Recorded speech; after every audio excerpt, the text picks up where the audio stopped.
This is a video response to Gary inmendham, who has recently released a two-part video for me called Fakey Cuts a Slice of Tyranny Cakey, Parts 1 and 2.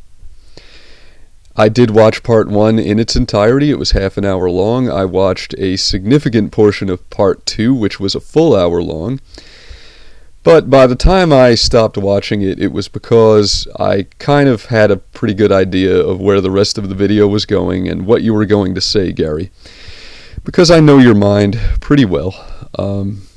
We have known each other for a decade, and I've watched hundreds of your videos. I know how you think.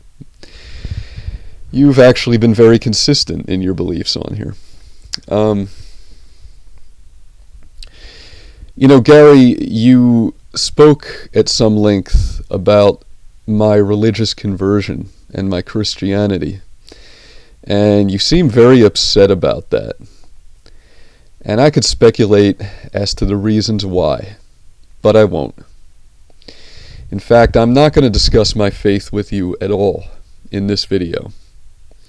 I'm not closing the door on the possibility that we may someday debate that topic at great length, but for our purposes here today, I'm going to leave it off the table, because I want to talk about something else. First, Gary, I want to remind you of something that I said before I converted to Christianity, and something that I said before I even found belief in a higher power at all, long before. I want to remind you that I told you that I love you, because that's as true now as it was then. I'm reiterating it, I'm doubling down. And in case you've forgotten the reason why, I'm going to remind you of that too. See, I was dating Oceanavani at the time, and you made a video talking about why you love her. And I still remember exactly what you said. You said that if aliens landed on Earth tomorrow, she would be the only one with the courage and the curiosity to just waltz right up to them and say hello and welcome them, while everyone else would be running in fear in the opposite direction. I could describe her personality the same way, but you did it so much more eloquently. And I remember that as you said these things, you got this twinkle in your eye. And the only other time you ever get that look is when you're exhibiting your cruelty, tearing somebody apart, winning an argument. Anyway, I saw the sincerity. In that moment, I knew that you loved Christine. Now, some men in my position, given the fact that I was in a romantic relationship with her at the time, would have been jealous. But I wasn't jealous. That's not because I don't consider you a threat or something, condescending like that. The reason is because when you described your feelings for her, they were pure. You weren't talking about how hot she was and that you want to fuck her. You were talking about what makes her special, what makes her unique, and why you love her. And in that moment, I knew that you did love her. And in that moment, I loved you as a brother. And I still do. And I always will. And as much as some people may laugh about this, I think that if anyone in our dysfunctional little YouTube family, our little circle of vloggers here, is remembered by posterity, it will be you. I think that long after the name Fake Sagan and even the name The Amazing Atheist is forgotten, the name inmendham will be remembered. I think you are the most philosophically significant user here on YouTube. And Gary, I want to talk a little bit about what I see when I look at you. a lot of people have done that. You know, a lot of people have opinions about what you are, and you've been called all kinds of things. Well, let me tell you what I see. And I'm sure that everybody is going to laugh, and I'm sure that you're going to laugh too. That's okay. When I look at you, I see a saint. I see a tortured ascetic living a cloistered monastic life because of his duty to his principles. See, nobody would choose to live the way you do, Gary. And it is a choice. It's definitely a choice. You're more educated than I am. You have a engineering degree, if I remember correctly. I didn't even finish college. You choose to live the way you do. And nobody would choose that life for himself unless he really felt the call of principle, unless he were suffering for his ideals. And believe it or not, that's something I know a little bit about. Now, Gary, you're an anti-natalist, and you're known for that position, so I'm sure you draw a lot of comparisons with Schopenhauer. But he's not the philosopher that you remind me of the most. The philosopher and the human being that you remind me of the most, Gary, is a figure from Greek antiquity known as Diogenes of Sinope. And I'm sure you know who he is. And I'm sure most of my audience does too. But in case anyone doesn't, this was a Cynic philosopher. He's the one who's famous for searching the world at night by lamplight looking for one honest man. And Diogenes lived inside of a big clay pot at the foot of the temple steps. And he subsisted on a crude diet of mostly onions, and he spent all his time hanging out with dogs. And he neglected his personal hygiene, and he would like to rudely berate and insult anybody who came up to talk to him. And one of his favorite pastimes was to masturbate all over the fine clothing of the society women who had come to the temple to worship and be seen doing so. You remind me a lot of Diogenes, Gary. And it's because the fact that your principles are so important to you that I don't understand the ways in which you apply them. And at this point in the video, Stephanie, if you happen to be watching, like maybe if Jesus Freak is watching this video and you're in the room, or you're watching it on your own computer, I would like to respectfully request, not as an imperious adult, but just as one peer speaking to another, I'd like to request that you go and find something else to do, or maybe find another video of mine to watch, because I don't want you to hear what I'm going to say next. Gary, you know,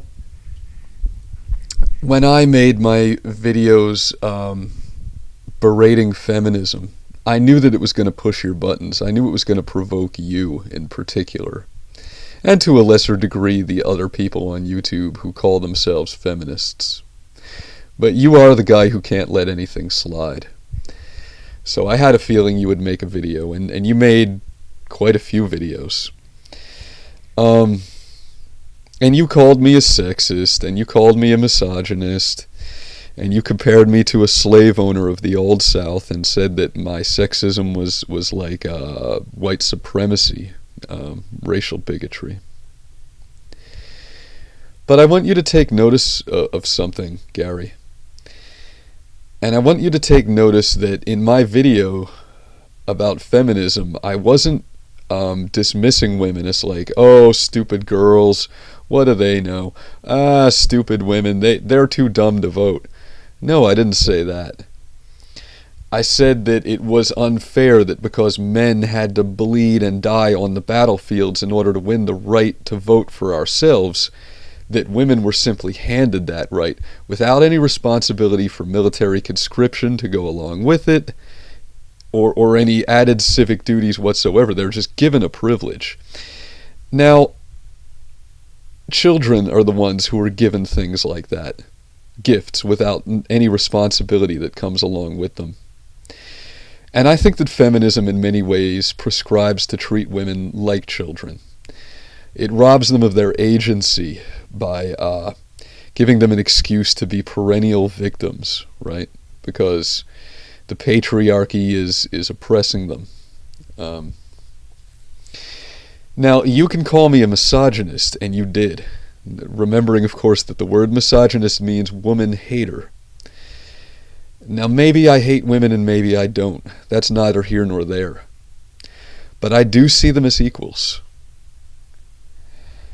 And the things that you said about Stephanie, for you to say that why should we pay for her surgery, shouldn't the husband who finds her pay for this surgery, and that way he can have whatever vagina he wants? Your words. That doesn't seem entirely consistent with equality to me, Gary. You also didn't miss an opportunity to slut-shame a 15-year-old girl when you said that perhaps the point of the operation was to make her tighter, that she's too loose. And I was very surprised and saddened to hear you saying stuff like that. You know, if you look at the position that Jesus Freak is in, whether you like him or not, he's a father, and he has a daughter who needs help. And a man in that position will do anything. He would be more than happy, I'm sure, to beg on his hands and knees to total strangers, to just go out on the street and humiliate himself, to debase himself, to do whatever's necessary to get the care that he needs for his daughter. And I'm sure that when he had to make a video requesting help, requesting funds, knowing that in order to persuade people to help, he would have to tell us what is going on with Stephanie, what her medical issues are. I'm sure it pained him to have to do that, because I'm sure that he knew that some people were going to use that information to troll Stephanie and say cruel things about her. And you know, for a teenage girl, that isn't just damaging, it can also be dangerous. Girls her age have been known to, well, do all kinds of things because of bullying on the internet, and that's neither here nor there. I'm not going to get into it, Gary. I think you probably know what I'm talking about. But anyway, I expected there to be some trolling. I expected there to be some slut-shaming, some ugly remarks. But I didn't expect them to come from you. And, you know, Gary, I've never doubted that your principles are sincere.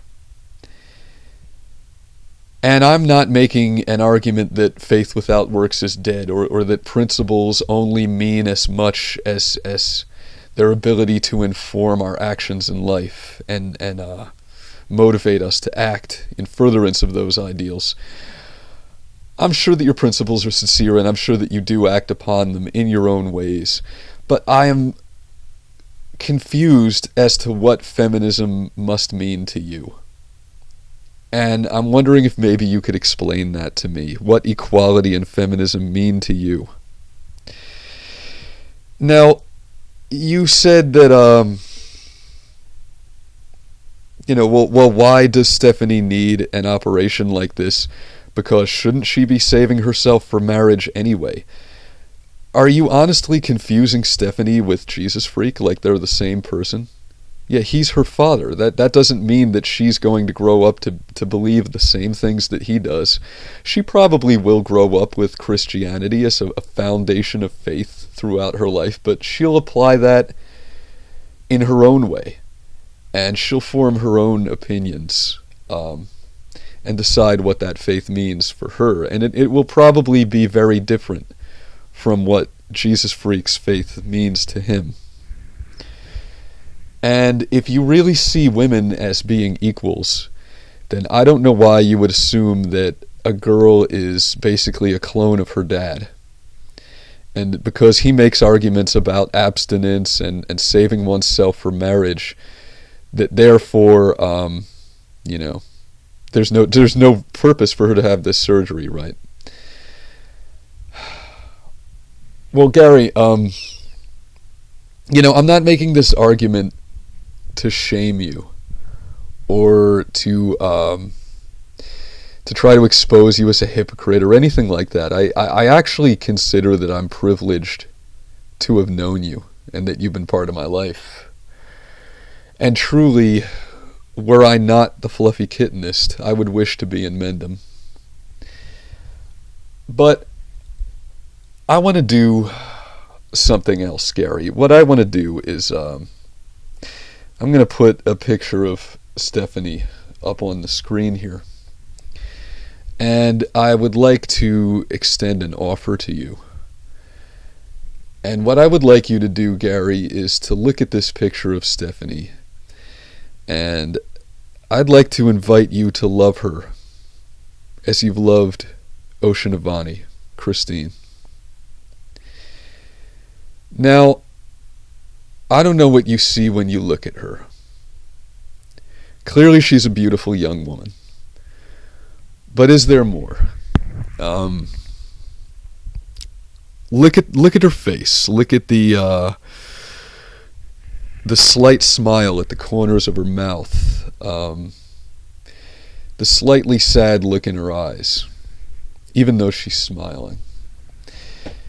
What does your imagination tell you? Can you guess at the uniqueness of her as a person, the things about her that make her special and unique and worth loving, the way Christine has that kind of uniqueness? Can you see the same thing in Stephanie?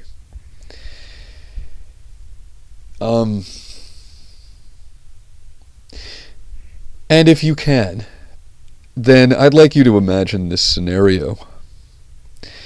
You're in school, you're Stephanie, and you're in the hallway, and a boy that you like looks at you, and he smiles. And your heart starts to race, your palms get sweaty, there's a catch in your throat, and you get excited. You think about walking over to him and maybe asking him how his day went, what he's listening to on his iPod. But then you remember that there's a problem. And you start asking yourself, well, what happens if the conversation goes really well? What happens if he wants to date? What happens if he wants to kiss? And what happens if maybe he wants to go a little bit further? Now, Gary, you're very good at pointing out hypocrisy, and I'm sure you're going to leap at the opportunity to point out mine. That you're going to say, hey, fluffy kittenist, you and Jesus Freak are Christians, so really, there's no reason why this girl should be even thinking about sex at her age. Well, I am a Christian, and I guess I came to that kind of late in life. But I certainly had a lot of premarital sex, and I enjoyed doing it. And while I regret a lot of it, and I think a lot of it was just selfish and hedonism at other people's emotional expense, I do think that it was important to my development as a person. And that physical intimacy is something that we all need. And something that we all deserve. Now, if anything that I've said in this video has caused you to rethink your feelings about Stephanie, then I want to extend to you another offer, Gary. See, because I have this wild theory that someday your neighbors are going to notice a smell. And the police are going to knock your door down and they're going to find that you've been dead for a week.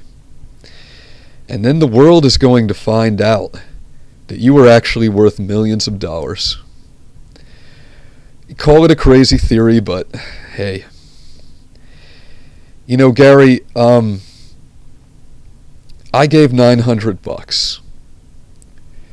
Not the most, not the least, but it was what I could afford. It was all I could afford to give. I work a shitty job. I make $9.50 an hour. I drive a beat-up 2001 pickup truck with a broken driver's side door handle, so that when I want to get in, I have to open the passenger side and push the door open and then walk around and get in.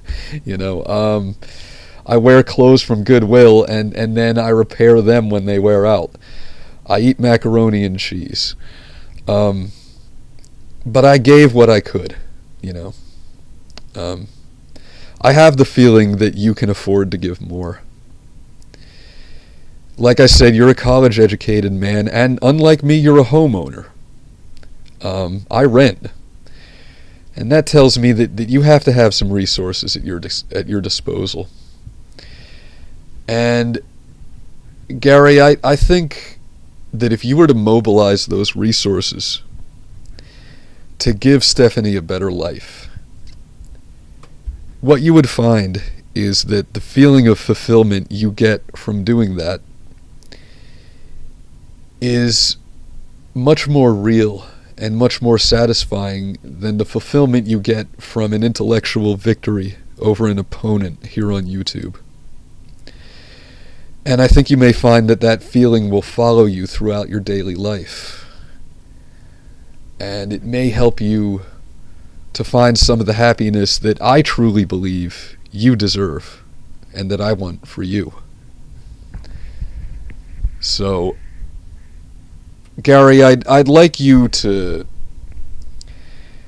remember that this isn't about you and me, and it really isn't about Jesus Freak either. There's a third party involved who doesn't have anything to do with any of the monsters of YouTube, and that's what we are. We're the old men with thick skin. We're the monsters. We're the battle tanks of this website. We can take the abuse. Monster, by the way, also coming from the Greek and meaning that which is worth seeing. It shares etymology with the word demonstrate. Well, that's us, Gary. We're the monsters. But she isn't. She doesn't have a thick skin. She's young. She's learning. And we have the power to help her. And I think we have the duty and the responsibility to do so. And I think that through doing so, each of us could show our principles in our own way. TJ could donate and say that he's doing it for atheism. I could donate and say that I'm doing it for Christ. You can do it for whatever. But I think times like this are opportunities for us to show not only the world and one another, but also ourselves who we are. And Gary, I'd really like to show you who you are, and that it's a much better person than you probably think. If you made it this far, thanks for listening to me.